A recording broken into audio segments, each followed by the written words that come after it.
ಪ್ರಜಾ ಜಗತ್ತು ವಾರ್ತೆಗಳು ಡಾಕ್ಟರ್ ರಾಜೇಂದ್ರ ಅವರ ಒಂದು ಸ್ಮರಣಾರ್ಥದಲ್ಲಿ ಅವರ ನೆನಪಿನ ಅಂಗಳದಲ್ಲಿ ಮತ್ತೆ ಪ್ರಜಾ ಜಗತ್ತು ವಾರ್ತೆಗಳು ಯೂಟ್ಯೂಬ್ ಚಾನಲ್ ಮುಖಾಂತರ ತೆರೆಗೆ ತರುತ್ತಿದ್ದೇವೆ. ಪ್ರಜಾ ಜಗತ್ತು ವಾರ್ತೆಗಳ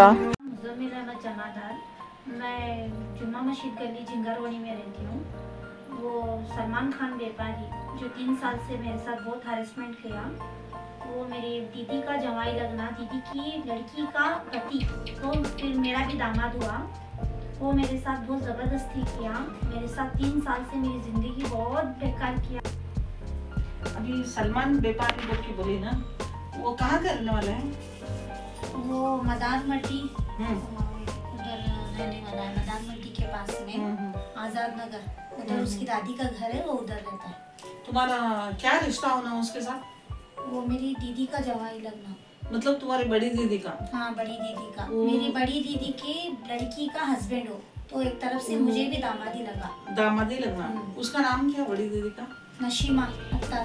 नसीमा अख्तर। तो उनकी बेटी का नाम मुस्कान है। तो मुस्कान के पति? हाँ, मुस्कान का पति सलमान खान व्यापारी। हाँ, तो उनको वो तो सलमान तुमको जवाई लगा, तुम तो सास लगा। सास मतलब माँ के बराबर? माँ के बराबर। क्या हुआ बोलो ना? वो 3 साल पहले वो घर के पास आना, फिर मुझे आके गंदी गंदी गालियाँ देना खिड़की में से, फिर आके मेरे बच्चों को जान से मारने की, मेरे हस्बैंड को जान से मारने की धमकी दिया। उसके बाद एक रोज़ वो जैसे ही मौका मिला उसे, वो घर के अंदर आया, आके मेरे साथ ज़बरदस्ती किया। ज़बरदस्ती मतलब मेरा रेप किया।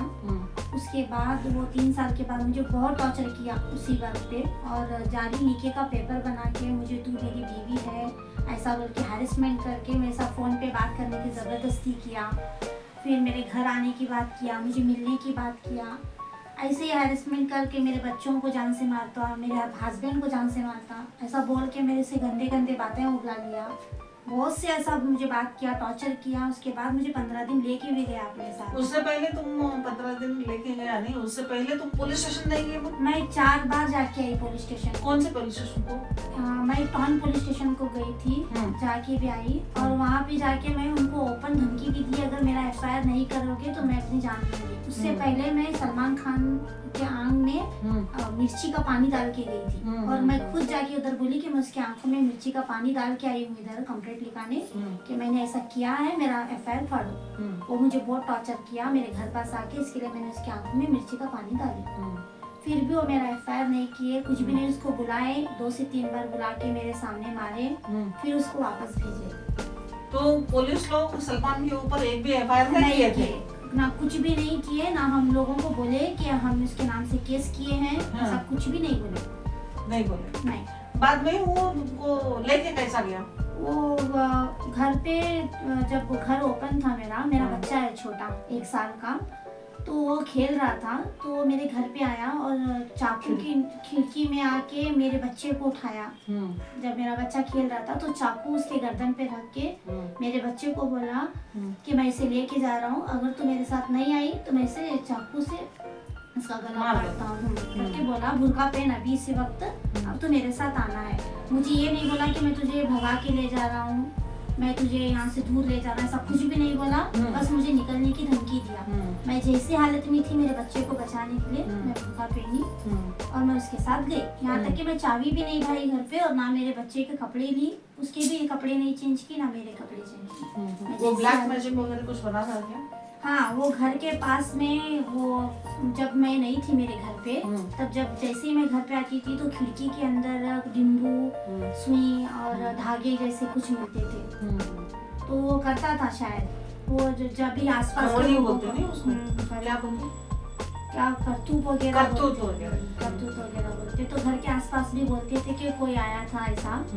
तो कौन, हमें मालूम था कि वही आके जाता है इधर, तो वो खिड़की में से भी आके कभी कभी नींबू वगैरह रख के जाता था। मेरे हस्बैंड को कॉल जैसे ही करती तो भाग के जाता था। ऐसे बहुत बार किया हो, तो हम लोग उसे मानते नहीं थे, तो इसके लिए हमें ज्यादा ध्यान नहीं दिए। तो मुझे उसके बाद 15 दिन तक लेके गया वो। लेके जाके मेरे साथ वहाँ पे जादू टोना किया, वो मुझे जबरदस्ती से उगलाने वाला, फिर मेरे से फोटो निकाला, वीडियोस बनाया, बहुत कुछ अभी किया। फोटोज बोले तो अभी हमको जो फोटोज मिले, मतलब ये फोटोज उसके ही हैं। हाँ, उसके और मेरे लिए। ये फोटोज, हाँ, यही फोटोज वो यही निकाला है, फोटोज। है नी? ये फोटोज, यही फोटो। हाँ, यही फोटोज है। ओके, बोलो।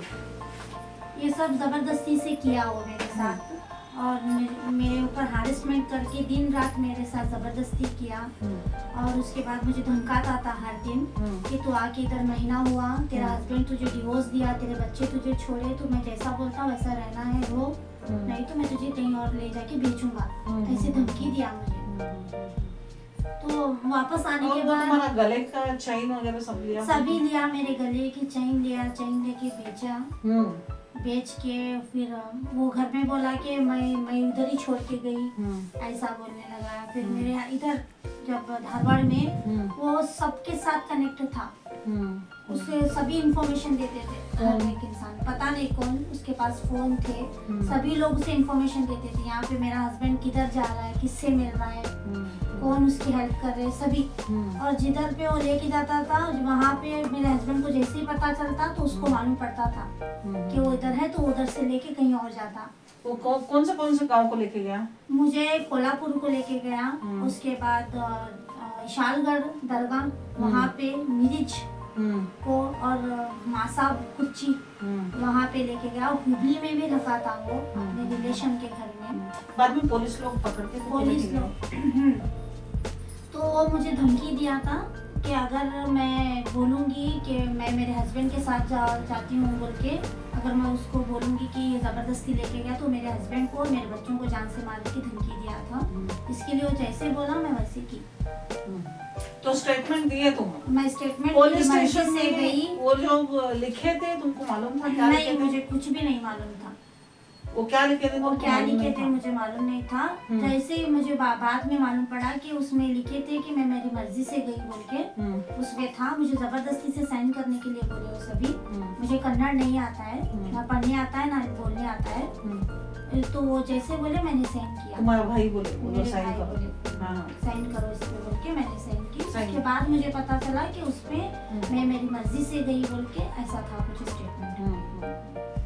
तो तुमको मालूम नहीं उसमें क्या स्टेटमेंट था? ओके। बाद में तुम्हारे पति यहाँ हमारे पास लेके आए? आपके पास लेके आए, आप मतलब आप हमारी हेल्प करोगे बोल के। तो वही अभी आपको बताया ना कि ऐसा हुआ है अभी इसके लिए वो अभी एफआईआर हुआ है। हाँ। तो एफआईआर तो under FIR number 14/2024 FIR number है। और ये तो एफआईआर अंडर सेक्शन 354 के ऊपर हुआ है। ओके। और ये तो आईपीसी सिंपल डाले 341, 504, 354, 354D और 506, ये सिंपल एफआईआर नंबर्स डाले, ताकि तुम मिसिंग कंप्लेंट होने के बाद वापस आके पुलिस स्टेशन में मेरी मर्जी से मैं गई थी बोल के तुम लिख के दिए। इसके वजह से रेप केस नहीं कर पाएंगे।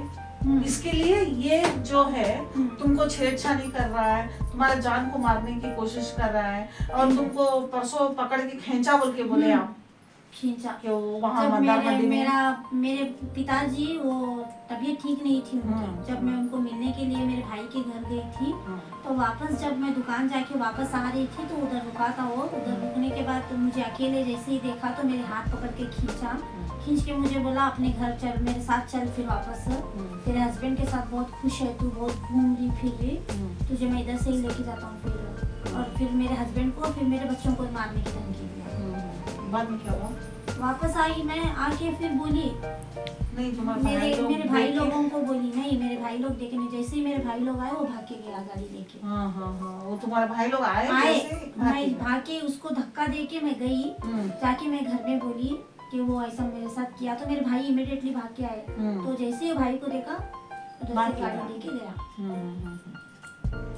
तो फिर तुम वैसा होने के बाद तुमको लगा कि ये क्या स्टॉप नहीं होने वाला है, इसलिए उसके ऊपर एफआईआर कर रहे हैं बोल के तुम डिसाइड वो करके ऐसे एफआईआर ही किए। बात और तुम्हारा डुप्लीकेट दफ्तर जो बनाए, हम लोग ಹಮಾರೆ ಆರ್ಗನೈಸೇಷನ್ ಸೆ ನಮ್ಮ ಈಗ ಇಲ್ಲಿವರೆಗೂ ನೀವು ಇವಳ ಸ್ಟೇಟ್ಮೆಂಟ್ ಅನ್ನ ಕೇಳಿದ್ದೀರಾ.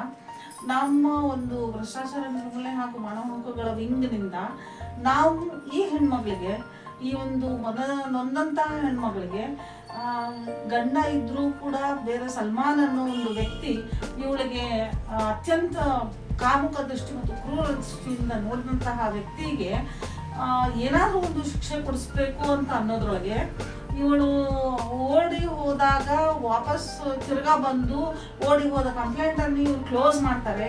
ಕ್ಲೋಸ್ ಮಾಡುವಾಗ ಇವಳ ಹತ್ರ ಒಂದು ಸ್ಟೇಟ್ಮೆಂಟ್ ತಗೋತಾರೆ, ನಾನು ವಯಸ್ಕಳಿದ್ದೇನೆ, ನನ್ನ ಸ್ವ ಇಚ್ಛೆಯಿಂದ ನಾನು ಹೋಗಿದ್ದೇನೆ ಅಂತ ಹೇಳಿ ಇವರು ಒಂದು ಸ್ಟೇಟ್ಮೆಂಟ್ ತಗೋತಾರೆ. ಸ್ಟೇಟ್ಮೆಂಟ್ ತಗೊಂಡಾದ್ಮೇಲೆ ಅದಕ್ಕೆ ಯಾವ ಒಂದು ಮುಂದಿನ ಕೇಸ್ಗಳನ್ನು ಅಲ್ಲಿ ಫೈಲ್ ಮಾಡ್ಲಾರ್ದಂಗೆ ನೋಡ್ಕೋತಾರೆ. ಸೊ ಇಲ್ಲಿ ಏನಾಗುತ್ತೆ ಅಂತಂದ್ರೆ, ನಂದೊಂದು ಪ್ರಶ್ನೆ, ನೊಂದ ಹೆಣ್ಮಗಳು ಇಷ್ಟೆಲ್ಲ ಕಷ್ಟ ಅನುಭವಿಸಿ ಬಂದು ಇದು ಕಷ್ಟ ಆಗಿದೆ ಅಂತ ಹೇಳಿದಾಗ ಇದು ನಿನ್ನ ಒಂದು ಬೇಕು ಅಂತಲೇ ನೀನು ಇದು ಮಾಡಿದೀಯಾ, ಎಲ್ಲ ಮಾತುಗಳನ್ನ ಮಾತಾಡ್ತಾರೆ ಅಂದಾಗ ಹೆಣ್ಣಿಗೆ ಎಲ್ಲಿ ಬೆಲೆ ಇದೆ? ಹೆಣ್ಣು ಬಾಳಬಹುದಾ? ಹೆಣ್ಣು ಅತ್ಯಾಚಾರ ಆದ್ಮೇಲೂ ಅನ್ನಿಸ್ಕೋತಾಳೆ. ಹಾಗಾದ್ರೆ ಮನೆ ಜನ ಅತ್ಯಾಚಾರ ಮಾಡಿದ್ರೆ ಅದು ಅತ್ಯಾಚಾರ ಆಗೋದಿಲ್ವಾ? ಮನೆ ಜನ ಅತ್ಯಾಚಾರ ಮಾಡಿದ್ರೆ ಅದು ಅತ್ಯಾಚಾರ ಅಲ್ವಾ? ಇದು ಯಾವ ನ್ಯಾಯ? ಎಲ್ಲಿ ನ್ಯಾಯ ಎಲ್ಲಿದೆ ಹೇಳಿ? ನ್ಯಾಯ ಎಲ್ಲಿದೆ? ಹಕ್ಕು ಎಲ್ಲಿದೆ? ಹೆಣ್ಮಗಳಿಗೆ ಹಕ್ಕೆಲ್ಲಿದೆ? ಇಲ್ಲಿ ಹಕ್ಕಿನ ಪ್ರಶ್ನೆ ಬಂದಾಗ ಮತ್ತೆ ಆ ಸಲ್ಮಾನ್ ಅನ್ನೋನು ಒಂದು ಕೆಲಸ ಮಾಡ್ತಾನೆ, ಒಂದು ಮ್ಯಾರೇಜ್ ಸರ್ಟಿಫಿಕೇಟ್ ನ ರೆಡಿ ಮಾಡ್ಕೋತಾನೆ. ಒಂದು ಇಸ್ಲಾಂ ಧರ್ಮದ ಪ್ರಕಾರ ದಫ್ತರ್ ಅಂತ ಅದಕ್ಕೆ ಕರೀತಾರೆ. ಆ ಒಂದು ಸರ್ಟಿಫಿಕೇಟ್ ಅನ್ನ ಗಂಡ ಹೆಂಡತಿ ಇಬ್ರು ಜೀವಂತವಾಗಿದ್ದಾರೆ. ಇವಳು ಸಮೀನಾ ಮತ್ತೆ ಮುಜಮ್ಮಿಲ್ ಅಂತ ಇದು ಒಂದು ಫ್ಯಾಮಿಲಿ, 3 ಜನ ಮಕ್ಕಳು. ಮತ್ತೆ ಮುಸ್ಕಾನ್ ಮತ್ತೆ ಸಲ್ಮಾನ್ ಇದು ಒಂದು ಫ್ಯಾಮಿಲಿ, ಇವರು 2 ಜನ ಮಕ್ಕಳು. 2 ಸಂಸಾರಗಳು ಜೀವನ ನಡೆಸುತ್ತಿರುವಾಗ ಇಲ್ಲಿ ಒಂದು ಹೆಣ್ಮಗಳು ಮತ್ತೆ ಸಲ್ಮಾನ್ ಇವನು ಈ ಹೆಣ್ಮಗಳ ಜೊತೆ ಮತ್ತೆ ಒಂದು ದಫ್ತರ್ ತಯಾರು ಮಾಡಕ್ಕಾಗತ್ತಾ? ಇದು ಇಸ್ಲಾಂ ಧರ್ಮ ಒಪ್ಪಲ್ಲ ಸ್ವಾಮಿ. 2 ಇಲ್ಲಿ ಒಂದು ಸರ್ಟಿಫಿಕೇಟ್, ಮ್ಯಾರೇಜ್ ಸರ್ಟಿಫಿಕೇಟ್ ರೆಡಿ ಆಗಿರುವಾಗ ಅಲ್ಲಿ ಇವರಿಬ್ರು ತಲಾಖ್ ಕೊಡದೇನೆ ಯಾವುದೇ ಕಾರಣಕ್ಕೂ ದಫ್ತರ್ ಮಾಡಕ್ ಆಗಲ್ಲ. ಇದು ಅನ್ಯಾಯ. ಫೇಕ್ ದಫ್ತರ್ ಮಾಡಿದ್ದಾರೆ. ಇಸ್ಲಾಂ ಧರ್ಮದವರು ಮುಖ್ಯಸ್ಥರು ಯಾರೇ ಇರಲಿ ಸಲ್ಮಾನ್ಗೆ ಕರೆಸಿ ಅವನಿಗೆ ಕಠಿಣವಾದ ಶಿಕ್ಷೆ ಕೊಡಿಸ್ಬೇಕು ಅಂತ ನಾನು ಈ ಮೂಲಕ ಕೇಳ್ತಾ ಇದ್ದೀನಿ. ಸಲ್ಮಾನ್ ಇವನು ಇಂಥ ಒಂದು ವ್ಯಕ್ತಿ ಈ ರೀತಿ ಮಾಡಿದ್ದಾನೆ ಅಂದ್ರೆ ಈ ಸಮುದಾಯದ ಜನರಲ್ಲಿ ಯಾರೂ ಕೂಡ ಈ ತರಹದ ಒಂದು ತಪ್ಪು ನಡಿಬಾರ್ದು, ತಪ್ಪು ಮಾಡಬಾರ್ದು ಅಂತ ನಾನು ಈ ಮೂಲಕ ಹೇಳ್ತಾ ಇದ್ದೀನಿ. ದಯವಿಟ್ಟು ತಮಗೆಲ್ಲ ಇದನ್ನು ಹೇಳ್ಕೊತಾ ಇದ್ದೀನಿ. ಧರ್ಮದಲ್ಲಿ ನಡೆಯುವಂತಹ ಆಗುಹೋಗುಗಳಿಗೆ ನಾವು ಬೆಲೆ ಕೊಡೋಣ, ಆದರೆ ಅದನ್ನು ಅನ್ಯಾಯವಾಗಿ ದುರುಪಯೋಗ ಪಡಿಸ್ಕೊಳ್ಳೋರಿಗೆ ನಾವು ಶಿಕ್ಷೆ ಕೊಡಿಸೋಣ ಅಂತ ಹೇಳ್ತಾ ಈ ಹೆಣ್ಮಗಳಿಗೆ ಒಂದು ನ್ಯಾಯ ಸಿಗಲಿ ಅಂತ ಮುಗಿಸ್ತೀನಿ. वो नहीं आया, नहीं एफआईआर होने के बाद तो नहीं आया. उसके पहला जब मेरे पिताजी का देहांत हुआ था, वो मेरे पिताजी एक्सपायर हुए थे, तब मैं जब गई थी उधर, तो वहाँ पे रुक के वो गाड़ी का हॉर्न बजा के इशारा करा था. हाँ. बस बाद में अभी एफआईआर होने के बाद तो नहीं आया.